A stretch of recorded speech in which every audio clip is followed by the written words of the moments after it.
Octobre Rose, c'est le mois mondial de sensibilisation au cancer du sein. Une campagne née en 1985 qui mobilise chaque année des millions de femmes et d'hommes autour d'un même combat. Prévenir, détecter et accompagner.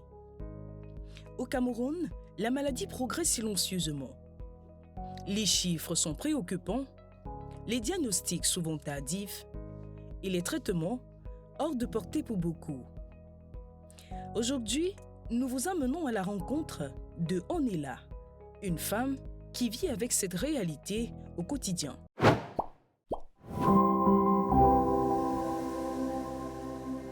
Depuis que j'en ai été malade pendant plusieurs années et on ne découvrait pas de quoi je souffrais.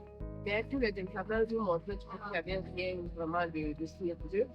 Et c'est comme ça qu'on peut tirer la présentation à une sorcellerie.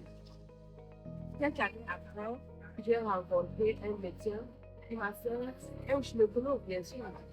Il m'a fait comprendre qu'il avait un problème d'hormones.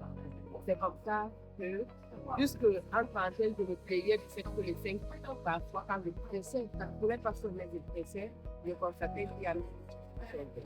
Alors, on demandait à faire une mammographie.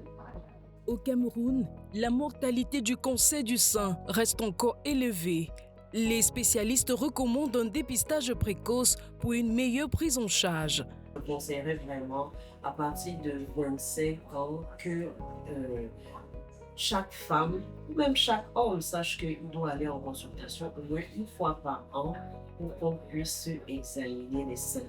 Le diagnostic, c'est une succession de plusieurs étapes. On commencera généralement par une échographie mammaire ou une mammographie qu'on va prescrire en fonction de l'âge du patient, en fonction de ce qu'on voit lorsqu'on examine la patiente. C'est comme ça qu'elle a prescrit un examen où il fallait extraire le sol et aller analyser. Après avoir analysé cela, on a constaté qu'il y avait déjà quelques signes de malignité. Une pilule amère pour certains et un sujet de stigmatisation pour d'autres. Il n'y a pas de sujet tabou avec des enfants. C'est ce qui a facilité mon dialogue avec ces enfants. C'est la dernière qui était la plus délicate. La stigmatisation se fait toujours. Je me suis rendue à mon lieu de travail un matin et on a trouvé qu'après avoir fait la chimio, j'étais très fatiguée, mais j'avais dit à personne que c'est ce que j'avais fait. Mais je leur avais dit à certaines personnes que j'avais ce souci de cancer. À une personne.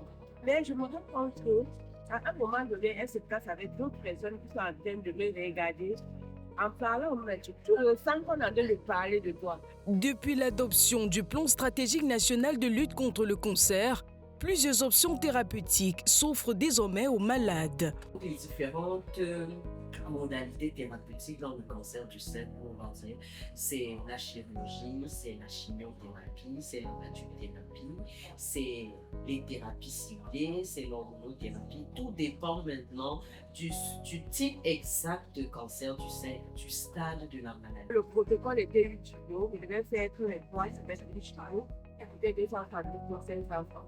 Aujourd'hui, présidente d'association, Dame Yumbi Onela contribue à la sensibilisation et à la motivation des malades de cancer. Lorsque vous avez déjà accepté ça, et sachez que vous devez être fort psychologiquement, sinon le prix peut arriver. Le cancer du sein continue de faire des ravages, malgré les efforts de sensibilisation et de prise en charge. Selon l'Organisation mondiale de la santé, les femmes africaines sont de plus en plus touchées et les hommes ne sont pas en reste. 1% des cas leur sont attribués. Face à cette réalité, la prévention